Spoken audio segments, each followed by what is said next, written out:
17절 18절 구름이 성막에서 떠오르는 때에는 이스라엘 자손이 곧 행진하였고 구름이 머무는 곳에 이스라엘 자손이 진을 쳤으니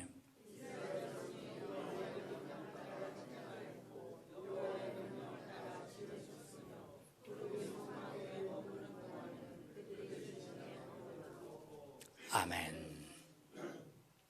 자, 제목을 구름 따라가는 인생 이렇게 잡아 보았습니다. 구름 따라가는 인생. 자, 서로 은혜가 되고 축복되시기 바랍니다. 서로 축복합니다. 잘 되고 있습니다. 예, 할렐루야. 예, 할렐루야.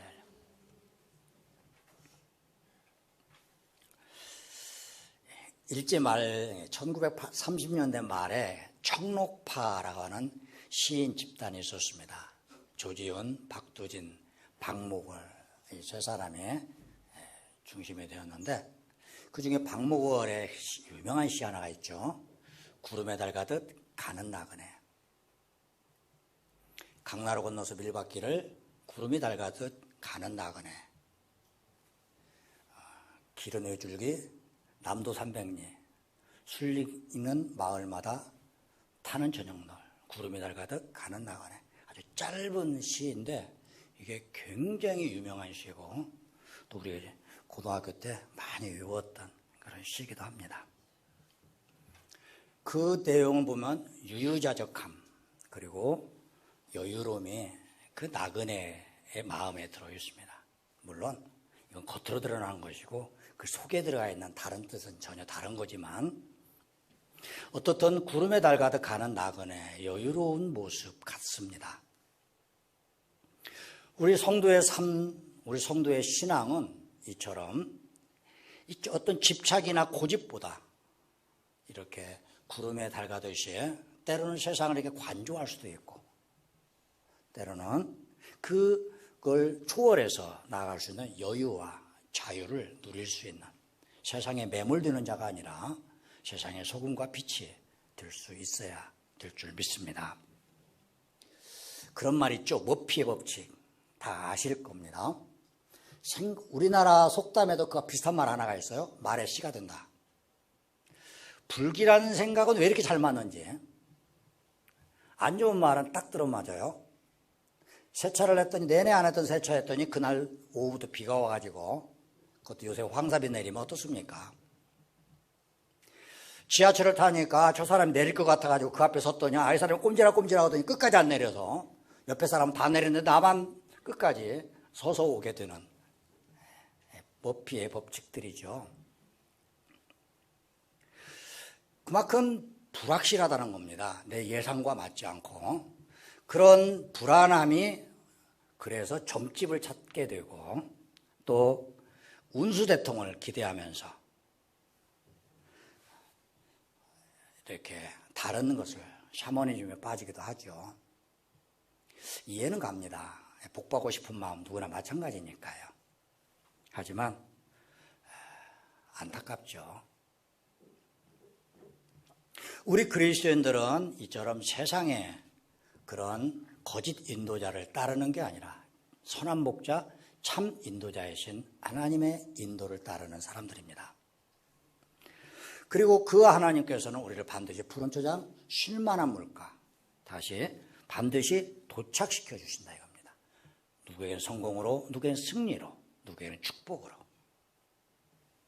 자, 우리는 민수기서 9장을 통해서 두 번째 시간을 갖고 있는데 우리 지난주에는 어떤 내용 중심이었습니까? 하나님의 인도하시기 위해서 우리 안에 임재하신다는 것을 우리가 확신을 하고 그분이 인도해 주실 때 우리가 신뢰하면서 따라가야 할 마음의 자세 그게 중요하다고 우리가 서로 말씀을 나눴습니다. 자, 오늘은 두 번째인데 두 번째는 무엇인가? 바로 그 구름이 하나님의 임재요 하나님의 인도하심을 신뢰했다면 이제는 어떻게 해야 되는가? 그 구름이 인도하는 대로 구름 따라 가야 한다는 거죠. 자, 이스라엘 백성들은 출애굽을 해서 가나안으로 가는 도중입니다. 도착지는 물론 말할 것도 없이 가나안이에요. 거기는 하나님이 약속하신 대로 젖과 꿀이 흐르는 땅입니다. 여러분 설마 젖과 꿀이 흐르겠습니까? 그 말은 그만큼 거기가 풍요로운 땅이라는 뜻이겠죠. 자, 한 번도 가보지 않은 곳입니다. 그럼 어떻게 해야겠습니까? 모여서 지도를 펼쳐보거나 사전 답사를 하거나 그러면서 우리가 가야 할 거리가 어느 정도고 가는 도중에 무슨 일이 있고 이런 걸 다 체크해야 되지 않겠습니까? 그 당시에 유력한 길 두 개가 있었는데 하나는 해안을 따라서 쭉 북쪽으로 올라가는 해안길이 하나가 있었고 또 하나는 그 당시에 정치 군사적인 용도로 많이 썼던 왕의 길이라는 게 있었습니다. 자, 이런 길들을 미리 선발대가 가서 확인해보고 그 다음에 장로들이 모여서 회의하고 그리고 언제 가고 이렇게 해야 할 것 같은데 이스라엘 백성들은 그런 방법을 택하지 않고 무엇을 택했습니까? 구름 따라 가는 길을 택했단 말이죠. 구름 따라 가는 이스라엘 백성들입니다. 그런데 여러분, 구름이라는 게 어때요? 이스라엘 백성들의 형편을 다 살피지를 못하는 거예요.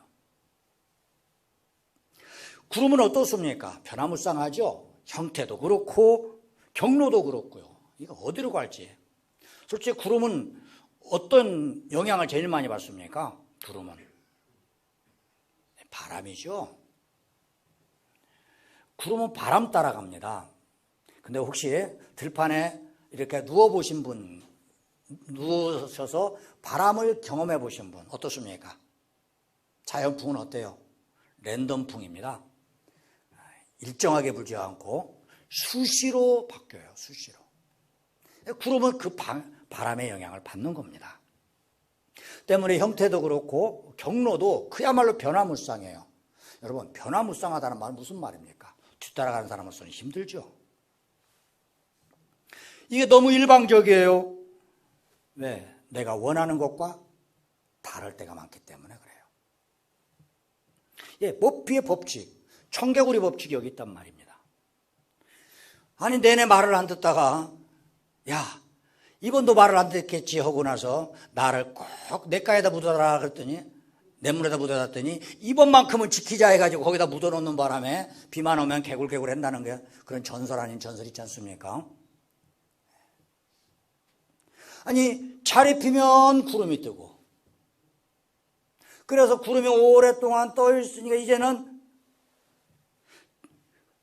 갈 거다 싶어서 짐 싸면은 자 내리자고 그러고 어느 장단에 춤을 춰야 할까요? 200만의 사람이 있다는 이야기는 그 안에 온갖 군상이 다 있다는 뜻입니다. 건강한 사람도 있고 젊고 건강한 사람도 있지만 거기에는 환자도 있고 심지어는 장례를 치료해야 할 가정도 있고 또 아예 하필 이때 출산하는 사람도 있을 수 있는 것이고요. 여러 가지 행사가 있을 때는 이동하면서 할 수가 없잖아요. 그런 사람도 어떻습니까? 구름 따라가다 보면 어때요? 몸이 피곤할 수밖에 해요. 하늘만 바라보면 구름은 하늘에 떠 있는데 우리 말에 기후가 있잖아요. 기후. 기나라 사람들이 하는 걱정이다. 기후인데 중국의 그 수천 개의 나라로 갈라져 있을 때 조그마한 기라고 하는 나라가 있었다고 합니다. 그 나라 사람들이 이상한 걱정을 했어요. 하늘이 무너진다는 걱정을 했어요. 어떤 도사가 와가지고 무당이 와가지고 하늘이 무너진다. 조심해라. 전부 다 하늘만 바라볼 수 있으니까 뭐예요? 생업도 다 망가뜨리고 그래서 옆에 이웃나라가 와서 점령을 했다는 거 아닙니까? 그래서 쓸데없는 걱정 기우잖아요. 기나라 사람의 걱정. 하늘만 바라보고 있으면 어때요? 그야말로 구름 따라서 이리 휘둘리고 저리 휘둘리고 목이 빠지죠. 여러분, 내가 그런 말 했잖아요. 마당쇠가 마당 쓸고 있는데 야 마당쇠야 마당 쓸어라 그러면 빗자루 내팽개친다고. 내 마음과 맞지 않으면 하던 일도 하기 싫어요. 설령 가는 길이 같아도 내가 가고 싶을 때 가는 것과 가기 싫고 지금 쉬고 싶을 때 가는 것하고는 다르단 말이죠.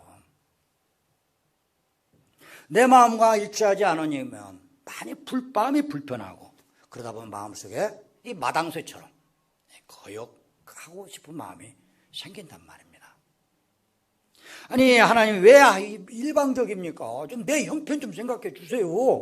내 형편 좀. 나 지금 그렇게 하면 안 돼요. 교회를 다니면서 많은 분들이 이렇게 생각을 합니다. 내가 무슨 말을 하면 좋게 맞장구 쳐주고, 내가 무슨 형편을 내 처해 있으면 공감해주고, 내 소원이 있으면 성취시켜주고, 예수님이 능력이 있으니까 좀 해주세요.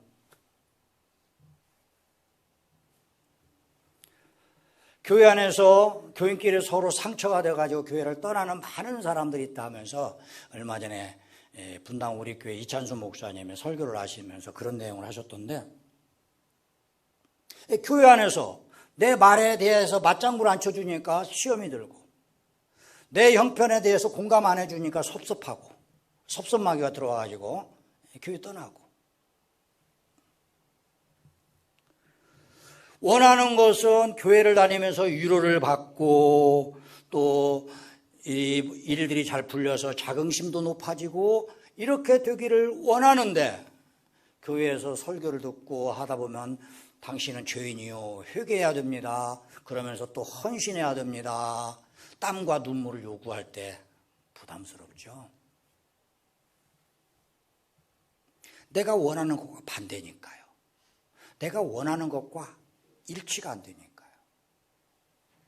여러분, 하나님의 인도하심을 따르지 못하는 사람들, 받지 못하는 사람들은 어떤가? 내 형편이 하나님의 구름, 즉 하나님의 뜻보다 우선하면 인도를 받을 수가 없어요. 하나님께 우리가 요구하는 것은 뭐라고요?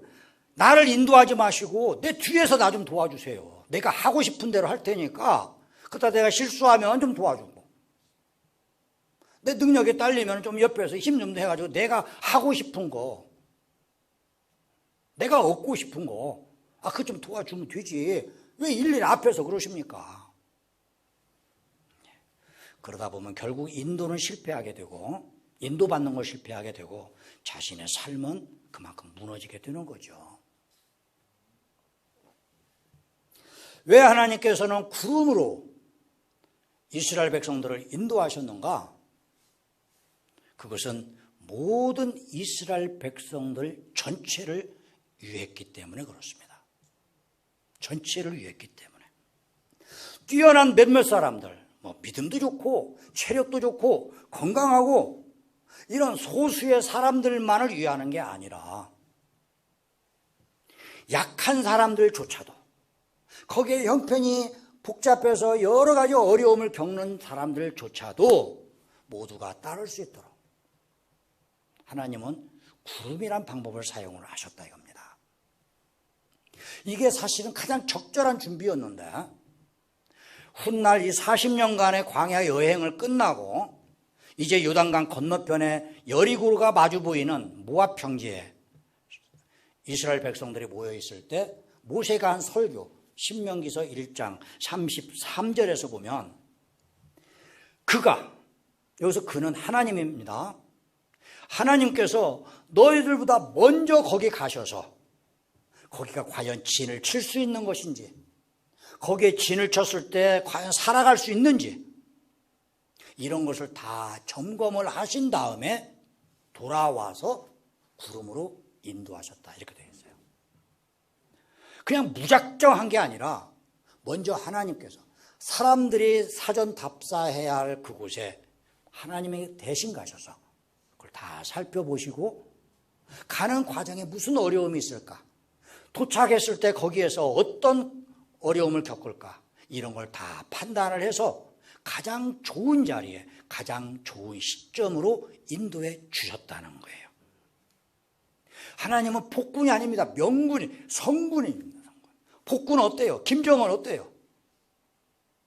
12살짜리 지 딸하고 아빠는 많이 닮았더구만. 뚱뚱한 건 딱 닮았대. 그런데 우리 대한민국의 대통령과 그 딸이 뚱뚱한, 있을 수 있어요. 여기는 음식이 많거든요. 솔직히 그렇지 않습니까? 제 연령 지금만 돼도 어렸을 때 밥 한 톨도 안 남겼어요. 남기면 혼났어요. 이 아까운 쌀을 왜 버리냐고. 지금이야 안 그렇지 않습니까? 거기 북한 백성들 어때요? 얼마나 지금 배고파서 바싹 말라있고 군인들 보면 바싹 말라있고. 근데 왜 혼자서 이렇게 다 처먹어가지고 뚱뚱하냔 말이죠. 아니, 둘이 먹었구나. 푸틴은 어때요? 자기 하나의 욕심을 위해서 러시아의 수많은 사람들을 죽음의 전장으로 몰아넣고 침략을 했기 때문에 응전해야 할 우크라이나도 졸지에 엄청나게 피해를 보고 있고 국토가 황폐화되고 있고 그 사이에 또 얼마나 많은 일반 서민들, 국민들이 지금 피해를 보고 있습니까? 자기 하나를 위해서 전체를 희생시키는 사람들. 반면에 명군, 성군은 어떻습니까? 왜 우리나라 조선시대 세종대왕 그 시대에 태평성대라고 그랬어요? 그만큼 자기보다도 백성을 먼저 생각을 하는 그런 마음들. 왕 중의 왕이신 하나님께서 그의 백성 이스라엘의 형편을 낱낱이 살펴주시고 그들에게 가장 좋은 때, 좋은 방법으로 인도해 주셨단 말이죠. 여러분, 오늘 내가 선택한 방법보다 어찌 보면 막연하고 어떻게 보면 영적이기 때문에 굉장히 추상적인 것 같아도 하나님의 인도하심을 구하면 지나고 보면 그게 맞아요. 그게. 지금은 내가 하는 게 맞는 것 같아요. 여러분 그거 아십니까? 인생에서 실패한 사람들, 내가 그때 잘못했어. 나 그때 그렇게 하면 안 되는데. 근데 후회로 점철되어 있는 사람들이 있어요. 그 사람한테 그럼 오늘 이렇게 한번 해봐. 그때 그 사람 말 듣든가요? 안 듣든가요? 기가 막히게 안 듣습니다. 과거는 내가 다 잘못했다고 인정하는데 오늘은 내가 맞다고 우겨요. 그리고 지나고 보면 오늘 했던 것을 또 후회를 해요. 실패하는 사람의 특징입니다. 하나님의 인도를 구한 사람은 그때는 남들이 볼 때 답답해 보여요.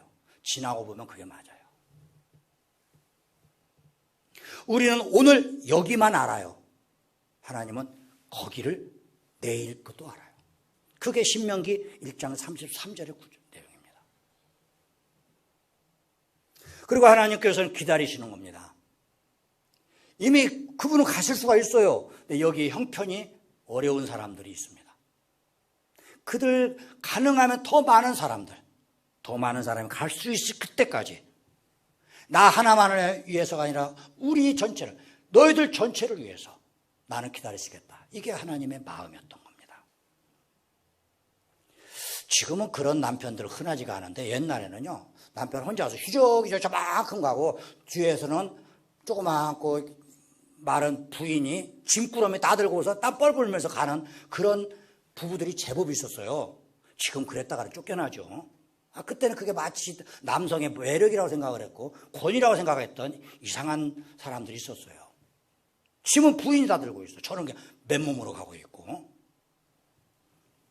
거기다 빼꾸두까지 신으면 완전히.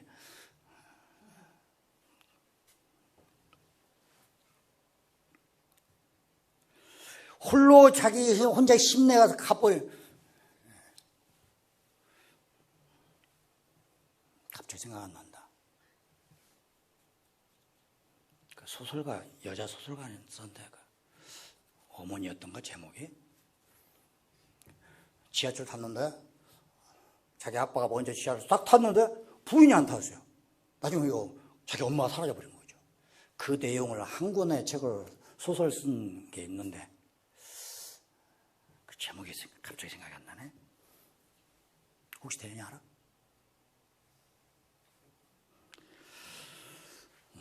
혼자 가다 보니까 부인이 사라진지도 몰라요. 옛날에 저 해남인가 그쪽 사람인데 말입니다. 천안 휴게소에서 잠깐 내려가지고 뭘 먹었는지 어떤 내려고 그 다음에 해남 자기 집까지 갔더니 뒤에 보니까 부인이 없더래요. 휴게소 놓고 그냥 와버린 거예요. 기다리죠. 혼자만 슉슉 가더니면 이렇게 된단 말입니다. 교회 안에서 보면 자기 혼자 믿음 좋다면서 앞뒤 슉슉 가버리는 사람이 있어요. 그 뒤에 사람들이 손가락질해. 안 돼요, 그건. 그건 방법이 아닙니다. 교회 분란은 왜 일어나느냐? 자기만의 입장을 생각하기 때문에. 자기만의 입장을 가지고 주장을 하면 결국 그게 교회 분란이 돼요. 근데 이건 교회만이 아니라 가정도 마찬가지예요. 먼저 약한 쪽을 배려할 수 있어야 합니다. 둘 다 똑같지는 않아요. 누군가가 약한 사람이 있어요. 그 사람을 배려할 수 있는 거. 이게 바로 온유 아닙니까? 또 하나님의 방법과 달리 약한 지도자였어요. 사랑이 풍성한 분들이 간혹 범하는 실수인데 모두를 사랑하면 어떻게 됩니까? 아무도 사랑하지 않는 것과 똑같은 겁니다. 모두가 사랑해서 이 사람이 자 오늘 10시에 어디 갑니다. 제가 이런 사정이 있거든요. 그래요? 그럼 11시에 가죠. 그때 여기에는 11시 되니까 이쪽에 사정 생겼네.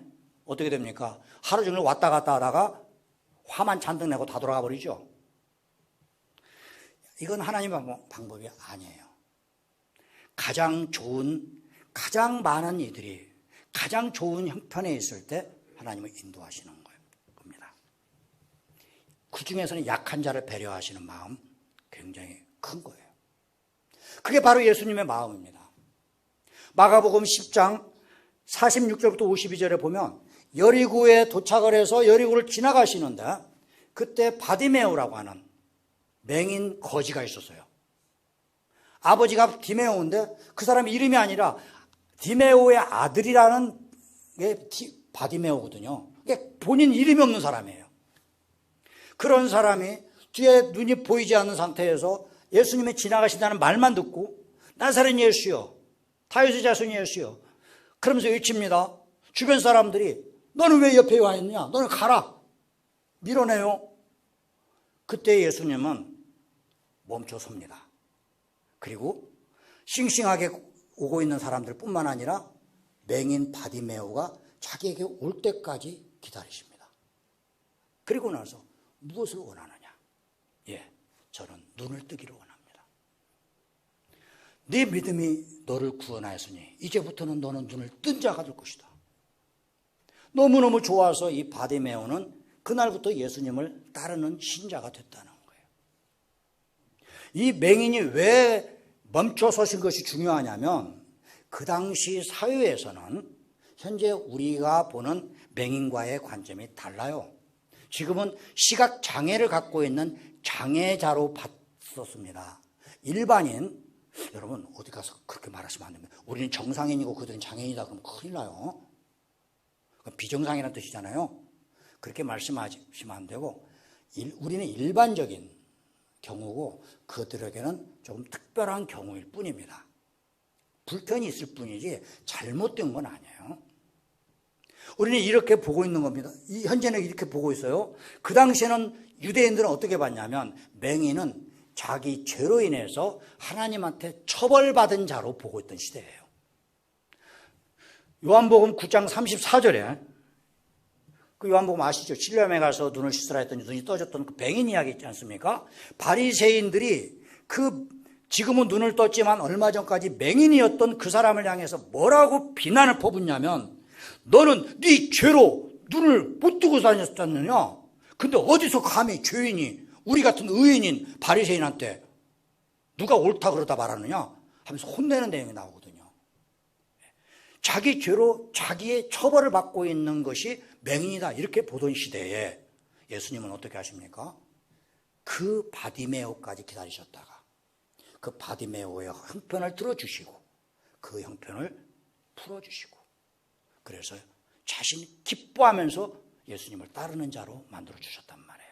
이렇게 인도하셔도 기다리면서까지 약한 자까지 인도하시는 하나님, 그 하나님을 신뢰하는 저희들이 되시기를 바랍니다. 자, 오늘은 두 번째라고 그랬죠.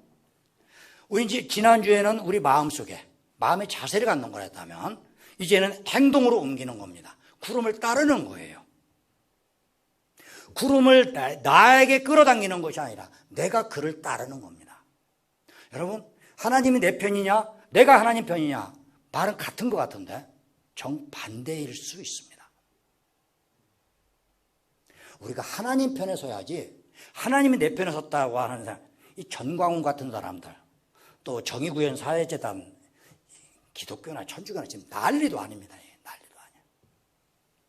다 뭡니까? 하나님이 내 편이라고 생각하니까 내가 마음껏 교만 부리고 독선 부리는 거예요. 말 함부로 하면서도 그게 옳다고 생각을 해요. 하나님이 내 편이라고 생각하면 이런 짓을 합니다. 우리는 하나님 편이 되어야지 하나님이 내 편이다, 이건 맞지 않아요. 남북전쟁 때 북군들이 계속 패했습니다. 그때 북군 장군들이 아니 하나님은 누구 편이시길래 이러면서 한탄을 했다고 그래요. 그때 매일 기도하시면서 하나님의 뜻을 구했던 아브라함 링컨이 이렇게 대답했다고 합니다. 하나님이 내 편 되기를 원하는 것은 우리 잘못입니다. 우리가 하나님 편에 서야 합니다. 우리가 이 자세가 중요한 거예요. 구름이 나한테 오기를 바라는 게 아니라 내가 구름을 따라가야 하는 겁니다. 이게 인도 방법이에요. 이 때문에 하나님 인도에 실패하는 사람은 어떤가? 내가 중심이 돼요. 구름을 끌어당기려고 해요. 또 올 리가 없죠. 하나님의 인도에 따르는 사람은 어떻습니까? 하나님이 중심이 되고 그분께서 구름을 인도하실 때 내가 행동으로 옮기는 거예요. 이스라엘 백성들은 모세의 말 전하는 그 메시지 그대로 모세를 따라서 철저하게 구름을 따랐어요. 하나님의 전적인 인도를 받았고 그래서 그 광야의 생활을 그들은 견뎌나갈 수가 있었습니다. 자, 여러분, 우리도 이 당시의 이스라엘 백성들처럼 우리도 하나님의 인도하심을 구하고 그 인도하심을 따르는 구름을 따라가는 인생이 되시기를 바랍니다. 우리는 살다 보면 평탄하게 그냥 갈 때도 있고 어떤 고비를 만날 때도 있어요. 중요한 고비가 있어요. 그때 중요하다는 것은, 고비가 있다는 것은 지금 상황이 뭔가 자꾸 꼬여가고 있다는 겁니다. 뭔가 복잡하게 흘러가고 있다는. 그러다 보면 우리 마음속에 조바심이 들어와요. 마음이 급해요. 이게 잘못하면 내 삶이 무너질 것 같거든요. 그러다 보면 조바심이 일어나고 초조해지고 성급한 행동을 합니다. 그런데 그때 한 번 뒤로 돌아서 인도하심을 구하시길 바랍니다. 여기서 잘못하면 안 돼요. 하나님을 나의 인도자로 삼아야지 내 조력자로 만들려고 하면 안 돼요. 이게 바로 무당종교입니다. 내가 다 정하고 구슬해서 부적을 가지고 점쟁이 가서 내가 원하는 대로 이루어지기를 원하는 거. 하나님은 그냥 가만히 보고 있다가 내가 선택을 하고 갈 테니 나를 도와주세요. 이건 믿음의 방법이 아닙니다. 샤머니즘이에요.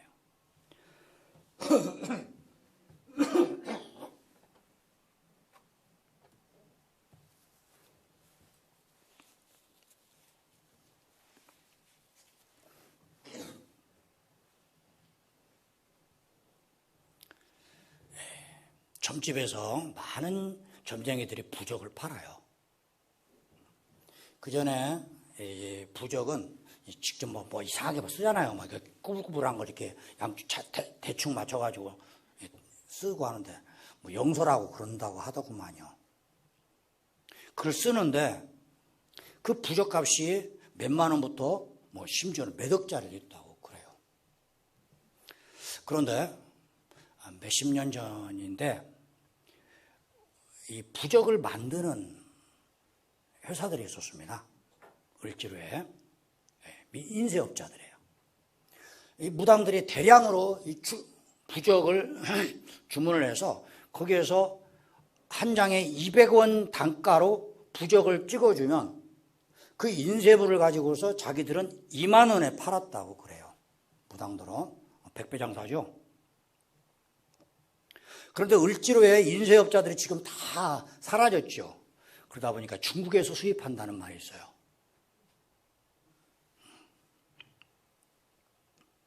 왜 사람들이 점을 칠까요? 인도자를 구하는 간절한 마음이죠. 그런데 하나님을 구하지 않으니까 온갖 귀신에게 휘둘리는 겁니다. 사주팔자 어때요? 맞아요, 틀려요? 맞아요, 틀려요? 무조건 틀린다 하지 마십시오. 맞는다고 생각을 하니까 사주팔자 보는 거 아니겠습니까? 사람들이 맞겠죠 뭐. 그런데 요새 사주팔자를 누가 정해요? 사주팔자 누가 정합니까? 산부인과 의사가 정하잖아요. 산부인과 의사가 자기 형편에 만들 때 애가 태어날 때 산부인과 의사가 가는 게 아닙니다. 자기가 근무하는 시간에 애가 나와야 돼요. 산부인과 의사가 사주팔자를 정하고 있어요. 물론 그런 것까지 다 감안해서 아주 용한 점쟁이들이 있다고는 그래요. 아주 용하다고 합니다. 저는 점을 안 쳐봤으니까 모르겠지만, 잘 모르지만, 예. 그런데 그런 사람이 있다고 그래요. 그런데 여러분, 기독교인의 사주팔자는 그들이 맞출 수 있을까요? 못 맞출까요? 절대로 못 맞춥니다. 절대로. 왜요? 왜요? 우리가 태어난 날이 언제로 바뀌니까? 구원받은 날로 바뀌니까요. 그리고 구원받은 날은 하나님만 아세요. 어떤 기독교 이단 종파가 구원의 날짜를 언제냐고 이렇게 맞추라고, 이것은 이단입니다. 우리는 못 맞춰요. 그럴 것 같은 날짜가 있어요. 하지만 그게 사실은 아닙니다. 그건 하나님의 주권 영역이기 때문에 정확히는 몰라요. 다만 받았느냐 받지 않았느냐, 성령께서 도장을 찍어주시니까 알 수는 있어요. 하지만 언제인지는 모릅니다. 하나님의 영역이에요. 그 하나님의 영역을 그보다 한참 밑에 있는 귀신들이 어떻게 맞추겠습니까? 그래서 제가 농담 삼아서 그런 말 하잖아요. 여러분이 진짜 구원받았는지 받지 않았는지 점쟁이 찾아가 보시라고. 점쟁이를 찾아갔는데 그 점쟁이가 내 사주를 맞췄어요. 어떨까요? 두 가지가 성립해야 합니다. 두 가지가. 그 점쟁이가 그야말로 용한 점쟁이여야 돼요. 그 두 번째, 내가 가짜 기독교인이어야 돼요. 구원받지 않았으면서 받았다고 우기고 있는 사람들. 그 사람들은 구원받은 날짜가 없기 때문에 태어난 날짜가 사주가 되겠죠. 가다가 무당들이 권사도 온다고 어쩌고, 글쎄요, 자가발전인지 사실인지는 모르겠지만 만약에 진짜 그랬으면 그 사람은 가짜예요. 가짜 권사예요. 때문에 맞았다면 두 가지가 성립돼야 됩니다. 용한 점쟁이, 가짜 기독교인. 진짜 기독교인 어때요? 절대로 못 맞추게끔 되어 있어요. 그런데도 맞췄다? 그건 그 가짜 무당이 얼떨결에 수많은 날짜를 찍었다가 딱 잡을 경우 아니면 맞출 수가 없어요. 우리의 사주는 하나님만이 결정하실 수 있습니다. 그리고 그분이 우리에게 정하신 사주의 끝은 뭐냐? 너희들은 축복이다. 하나님이 주신 축복이다 이겁니다. 그 축복을 성경에서 뭐라고 하면, 사주라는 말에 시험 들지 마십시오. 지금 제가 사주 이야기하는 게 아니죠. 하나님은 우리에게 정해주신 그 구원의 축복은 무엇이냐? 영생의 축복이란 말입니다. 그리고 거기까지 인도해 가시는 거예요. 감히 무당이, 귀신들이 방해 못하죠. 여러분, 만일에 우리가 점을 치는다, 그건 하나님의 인도를 내 스스로가 거부하는 것과 똑같습니다. 여러분, IMF 도화선 여러 문제가 있었지만 그 당시에 모든 것을 점치면서 사업을 했던 사람이 있었어요. 정모 씨가. 자기는 무당을 찾아갔더니 철을 사용을 해. 쇠를 이용해야 돈 번다 가지고 철강회사 세웠다가 거기에서 어마어마한 부채를 감당 못하고 넘어지면서 도민으로 넘어지듯이 다 넘어져 버리기 시작했죠. 우리 한국을 IMF 이전과 IMF 이후로 나눌 만큼 사회계층에 이렇게 극도로 분열되고 갈등하게 되는 요소가 바로 그 IMF 때부터 시작됐다는 거 아닙니까? 한 명 전쟁이를 맹신했던 어떤 사업가 하나, 처음에는 세무사 직원이었다가 세무사 공무원이었다가 뇌물을 많이 긁어 모아가지고 그걸로 사업 시작하면서 그때마다 점쟁이한테 의지하고 결국은 자기는 감옥에 들어가고 그 아들도 감옥 들어가고. 여러분, 점을 치면 하나님의 인도를 가로막게 되는 거예요. 우리는 하나님의 인도를 따라야지 세상에 수많은 거짓 인도자를 따르면 안 됩니다. 자, 그렇다면 그 당시에 이스라엘에게는 구름인데 우리에게는 지금 구름이 무엇일까요? 지금은 말씀과 성령 충만입니다. 이게 하나님의 인도 방법이에요. 아이, 구름 얼마나 화끈하고 좋아요. 눈으로 보고 좋고. 여러분, 수준이 낮을수록 눈으로 보는 것, 수준이 높을수록 듣는 것입니다. 예수님도 말씀하셨죠. 눈으로 보고 믿는 것과 듣고 믿는 것 중에 누가 더 낫다? 듣고 믿는 것이 훨씬 낫다. 하나님 말씀을 듣고 그대로 따르는. 여러분, 유아기 때, 소년기 때, 청소년기 때, 청년기 때, 장년 나눌 때 점점 이 성장하면서 뭐가 더 발달합니까? 귀가 발달하는 거예요. 귀가. 듣고 따르는 겁니다. 듣고. 신앙 수준에 따라서 누구는 눈으로 보아야만이 인도를 구하고 누구는 말씀을 듣기만 해도 그 말씀을 따라서 인도를 받을 수가 있어요. 이사야서 30장 21절 말씀을 보면 그때가 되면 하나님께서 뒤에 계실 것이다. 그러면 그 앞에 내용 뭐겠습니까? 그 전에 우리 조상들은 하나님께서 앞에서 인도하셨는데 이제는 뒤에서 말씀을 하실 것이다. 그런데 내가 빤듯하게 가면 잘 갔다고 칭찬해 주시다가 내가 잘못된 길을 가면 그 길은 정로가 아니다.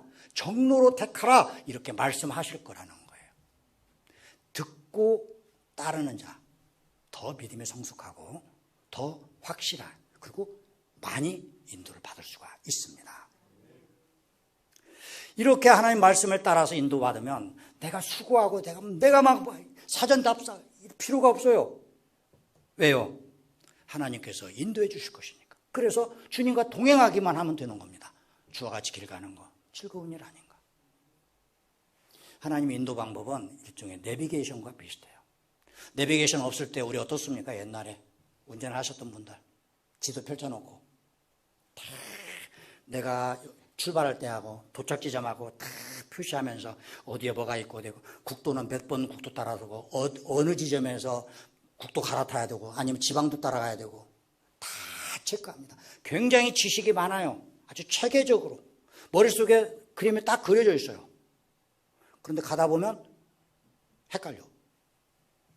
이정표가 제대로 안 된 게 많아요. 제가 옛날에 장수에서 서울로 올라오는데 금산 어디 가다 보니까 이쪽에는 금산 이쪽은 뭐라고 써있더라? 가다 보니까 막다른 길이 딱 뒤돌아왔잖아요. 제가. 이정표가 잘못된 것도 많아요. 굉장히 많이 아는데 결정적일 때 잘못 가는 때가 많아요. 이제 내비게이션 이용합니다. 여러분 어떻습니까?